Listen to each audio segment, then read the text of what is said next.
ప్రాచీన గ్రంథాల ప్రకారం యోగుల సృష్టి వల్ల వారు చేసిన అభ్యాసం కారణంగా యోగాకు ఆ పేరు వచ్చిందని పురాణాలు చెబుతున్నాయి. నేడు ప్రపంచవ్యాప్తంగా ఆచరిస్తున్న యోగాకు భారతదేశమే పుట్టినిల్లు. మన దేశంలో యోగా స్థాపకుడుగా లయకారుడైన శివుడిగా పరిగణించబడుతున్నాడు. అందుకే శివుడిని ఆదియోగి అని, యోగాకు మూలకర్త అని అంటారు. యోగా అనే పదం సంస్కృతం నుంచి పుట్టింది. వాస్తవానికి యోగాను అప్పట్లో యుజ్ అనేవారు. అది క్రమేణా యోగాగా మారింది. యుజ్ అంటే ఏకం చేయడం లేదా ఒక దగ్గరకు చేర్చడం అని అర్థం. అంటే మనసు శరీరాన్ని ఏకం చేసి ఆరోగ్యాన్ని అందించే సాధనం యోగా. ప్రస్తుతం ఈ అద్భుతమైన సాధన ప్రపంచవ్యాప్తంగా వ్యాపించింది. ప్రపంచం మాత్రమే కాదు, అంతరిక్షంలోనూ యోగా పాటించబడుతుంది. గతంలో మన తొలి వ్యోమగామి రాకేష్ శర్మ దగ్గర నుంచి నేటి తరం యూరోపియన్ వ్యోమగామి సమంత, ప్రస్తుతం అనివార్య కారణాలతో అంతరిక్షంలో చిక్కుకుపోయిన సునీత విలియమ్స్ దాకా అంత యోగాసనాలతో అంతరిక్షపు భారరహిత స్థితి వల్ల కలిగే సమస్యలను ధీటుగా ఎదుర్కొంటున్నారు. మామూలు వ్యాయామాల కన్నా శ్రేష్టమైన ఫలితాలను అందిస్తున్న యోగాకు భారతదేశమే పుట్టినిల్లని చరిత్ర చెబుతుంది. ప్రస్తుతం అంతర్జాతీయ అంతరిక్ష కేంద్రంలోకి ప్రవేశించిన యోగా విశ్వవ్యాప్తమైంది. ఎన్నో అద్భుతాలకు, మరెన్నో ఆచార వ్యవహారాలకు పుట్టినిల్లు అయిన భారతదేశంలోనే జన్మించడం మన అదృష్టం. యోగాని శాస్త్రీయంగా క్రోడీకరించిన వారిలో ఆద్యుడు పతంజలి మహర్షి. ఇతర వ్యాయామాలతో లేని గొప్ప ప్రయోజనాలు, అనుకూలతలు యోగాలో ఉంటాయి. అందువల్లే పాశ్చాత్య ప్రపంచం కూడా యోగా పట్ల ఆకర్షితమవుతుంది. యోగాతో శరీరంలో రక్త ప్రసరణ మెరుగుపడుతుంది. శరీరంలో ఎప్పటికప్పుడు తయారయ్యే టాక్సిన్స్ అనబడే విష పదార్థాలను వేగంగా బయటకు పంపడంలో యోగా ఉపయోగపడుతుంది. యోగా వల్ల మంచి ఆరోగ్యం మాత్రమే కాదు, అందమైన ఆకృతి కూడా వస్తుంది. శ్వాస ప్రక్రియపై ఏకాగ్రత ఉంచి సాధన చేయడం వల్ల మానసిక ప్రశాంతత సిద్ధిస్తుంది. యోగా సాధన అంటే సూర్య నమస్కారాలు, ఆసనాలు, ప్రాణాయామం, ధ్యానం, ముద్రలు, క్రియలు మాత్రమే కాదు. యోగా అంటే మనసు శరీరాలను ఏకం చేయడమే. అలా చేసినప్పుడు విడుదలయ్యే హార్మోన్స్ కారణంగా శరీరంతో పాటు మనసు కూడా హాయిగా ప్రశాంతంగా ఉంటుంది. భూమిపైన సహజంగా ఉండే గురుత్వాకర్షణ శక్తిలో చేసే యోగాకు, అంతరిక్షంలో భారరహిత స్థితిలో చేసే యోగాకు చాలా తేడా ఉంటుంది. అంతరిక్షంలో చేసే యోగా చాలా ఆసక్తికరమైన అనుభవాలను అందిస్తుంది. శరీరం అలా తేలిపోతున్న భారరహిత స్థితిలో శరీరం అంతగా సహకరించదు. అంతరిక్షంలో గురుత్వాకర్షణ శక్తి శూన్యంగా ఉండటమే అందుకు కారణం. వస్తువులైనా మనుషులైనా ఒక చోట నిలవకుండా కదులుతుంటారు. మరి అలాంటి చోట యోగా చేయడం ఎలా సాధ్యపడుతుందన్న అనుమానాలు సహజంగానే కలుగుతుంటాయి, మనకు వస్తుంటాయి.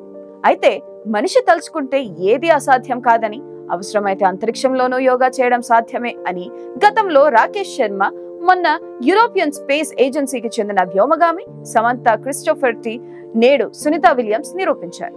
యూరోపియన్ వ్యోమగామి సమంత కాస్మిక్ కిడ్స్ సంస్థ వ్యవస్థాపకురాలు, యోగా నిపుణురాలు అయిన జామీ అమోర్ ను ఫాలో అవుతూ ఆమె అంతరిక్షంలో వేసిన యోగాసనాల వీడియోలు ప్రపంచవ్యాప్తంగా వైరల్ అయ్యాయి.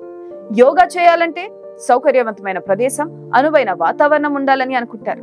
కానీ పట్టుదల ఉంటే ఎక్కడైనా యోగా చేయొచ్చని నిరూపించారు సమంత. 2022లో అంతర్జాతీయ అంతరిక్ష కేంద్రంలో ఉన్న ఆమె రెగ్యులర్ గా యోగాసనాలు వేసి తన శరీరంలో ఫిట్నెస్ సాధించి అందరినీ ఆశ్చర్యంలో ముంచేశారు.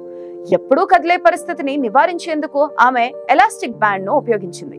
దాంతో బ్యాలెన్స్ చేస్తూ నిర్విఘ్నంగా యోగా ప్రాక్టీస్ చేశారు. అంతరిక్షంలో వ్యాయామంతో సమానంగా యోగాసనాలు కూడా మంచి ఫలితాలు ఇస్తాయని ఆమె నిరూపించారు.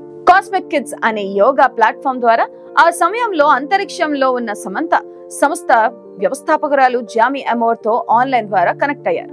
జామీ ఇచ్చే సూచనలు ఫాలో అవుతూ ఐఎస్ఎస్ కేంద్రంలో సమంత యోగాసనాలు వేశారు. భారరహిత వాతావరణంలో కదలకుండా ఒక చోట పొందికగా ఉండడానికి సమంత ఎలాస్టిక్ బ్యాండ్ ను తన మెడకి కట్టుకున్నారు. ముందుగా సాధారణ వార్మప్ తో ప్రారంభించిన ఆమె ఒక్కో ఆసనం వేస్తూ ఆకట్టుకుంది. శూన్య గురుత్వాకర్షణ శక్తిలోనూ తనను తాను బ్యాలెన్స్ చేసుకుంటూ క్రిస్ క్రాస్ వంటి యోగాసనాల్ని కూడా అలవోకగా వేశారు. సమంత చేసిన యోగాసనాలకు సంబంధించిన వీడియోను కాస్మిక్ కిడ్స్ సంస్థ తన ఎక్స్ హ్యాండిల్ ద్వారా ప్రపంచంతో పంచుకున్నారు. ఇంతకీ ఆమె ఏమన్నారంటే, భారరహిత వాతావరణంలోనూ యోగా సాధ్యమే. అయితే దీనికి భూమి మీదలా కాకుండా కాస్త శ్రమించాల్సి ఉంటుంది. కానీ ఓపిగ్గా చేస్తే ఏది అసాధ్యం కాదని చెబుతున్నారు. అప్పట్లో చాలా మంది నెటిజన్లు సమంత పట్టుదల, అంకిత భావాన్ని ప్రశంసించారు. ఆమె చేసిన యోగాసనాలు చూసి స్ఫూర్తి పొందారు. యోగా ఎక్కడైనా సాధ్యమే అని నిరూపించిన మీకు హ్యాట్స్ ఆఫ్ అంటూ కామెంట్స్ పెట్టారు. ఇటలీలోని మిలాన్ లో జన్మించిన సమంతకు చిన్న వయసు నుంచే శాస్త్ర సాంకేతిక రంగాలంటే మక్కువ. ఈ దిశగానే చదువు కొనసాగించిన ఆమెను 2009లో యూరోపియన్ స్పేస్ ఏజెన్సీ వ్యోమగామిగా ఎంపిక చేసింది. ఆ తర్వాత శిక్షణ పూర్తి చేసుకుని 2014 నవంబర్ 23న అంతరిక్షంలోకి వెళ్లారు. అంతర్జాతీయ అంతరిక్ష కేంద్రంలో 200 రోజులు గడిపిన ఆమె 2015 జూన్ 11న భూమికి తిరిగి వచ్చారు. మళ్లీ 2022లో మిషన్ మినర్వాలో భాగంగా రెండోసారి అంతరిక్షంలోకి వెళ్లిన సమంత రికార్డ్ స్థాయిలో స్పేస్ వాక్ నిర్వహించారు. తొలి మహిళా యూరోపియన్ కమాండర్ గా ఎంపికైన సమంత సోషల్ మీడియాలో యాక్టివ్ గా ఉంటారు. అంతరిక్షం నుంచి భూమిని వివిధ కోణాల్లో ఫోటోలు తీస్తూ ట్విట్టర్ లో పోస్ట్ చేస్తుంటారు. భూమికి తిరిగి వచ్చిన తర్వాత కూడా రెగ్యులర్ గా యోగా సాధన చేస్తున్నారు. ఈ సందర్భంగా యోగా గొప్పతనం గురించి ప్రత్యేకంగా చెప్పుకోవాల్సిన అవసరం లేదు. ప్రపంచవ్యాప్తంగా ప్రతి ఆరోగ్య సమస్యకి యోగా కూడా తగిన పరిష్కారం చూపగలదని ఇప్పటికే రుజువైంది. అంతరిక్షంలో భారరహిత స్థితిలో ఉండే వ్యోమగాములకి కూడా యోగా ఉపయోగపడుతుందని మాత్రం సమంత ద్వారానే తెలిసింది. ఆ క్రెడిట్ ఆమెకు దక్కుతుంది. హాయిగా రెక్కల్లేని పక్షుల్లాగా శూన్యంలో విహరించే వ్యోమగాములకు వ్యాయామం లేనట్టయితే ఆరోగ్య సమస్యలు వస్తాయి. అంతరిక్షంలో సహజంగా ఉండే ప్రమాదకరమైన రేడియేషన్, గురుత్వాకర్షణ శక్తిలో మార్పుల వల్ల శరీరంలోని వ్యవస్థలు అయోమయంలో పడతాయి. తద్వారా రకరకాల ఆరోగ్య సమస్యలు వారిని చుట్టుముడతాయి. ఒంటరితనం, ఒకే పెట్టెలో బందీగా ఉండటం లాంటివి మానసిక సమస్యలు తలెత్తేలా చేస్తాయి. అయితే వీటిని తట్టుకునేందుకు నాసా వారికి అన్ని సౌకర్యాలను కలుగజేసినా ఇంచుమించు ప్రతి అంతరిక్ష వ్యోమగామికి తప్పని నడుము నొప్పికి మాత్రం రెమెడీ కనిపెట్టలేకపోయింది. దానికి సరైన కారణం కానీ చికిత్సను కానీ కనుగొనలేకపోయింది. కానీ కాలిఫోర్నియా విశ్వవిద్యాలయానికి చెందిన కొందరు పరిశోధకులు దీనికి తగిన కారణాన్ని కనుగొనేందుకు ఒక 6 నాసా వ్యోమగాములను పరిశీలించారు. వెన్ను చుట్టూ ఉండే కండరాలు దాదాపు 20% కుంచుకుపోవడం వల్ల ఈ నొప్పి ఏర్పడుతుందని బయటపడింది. కొన్ని నెలలు గడిచిన తర్వాత కానీ వారు తిరిగి సాధారణ స్థితికి చేరుకోలేదు.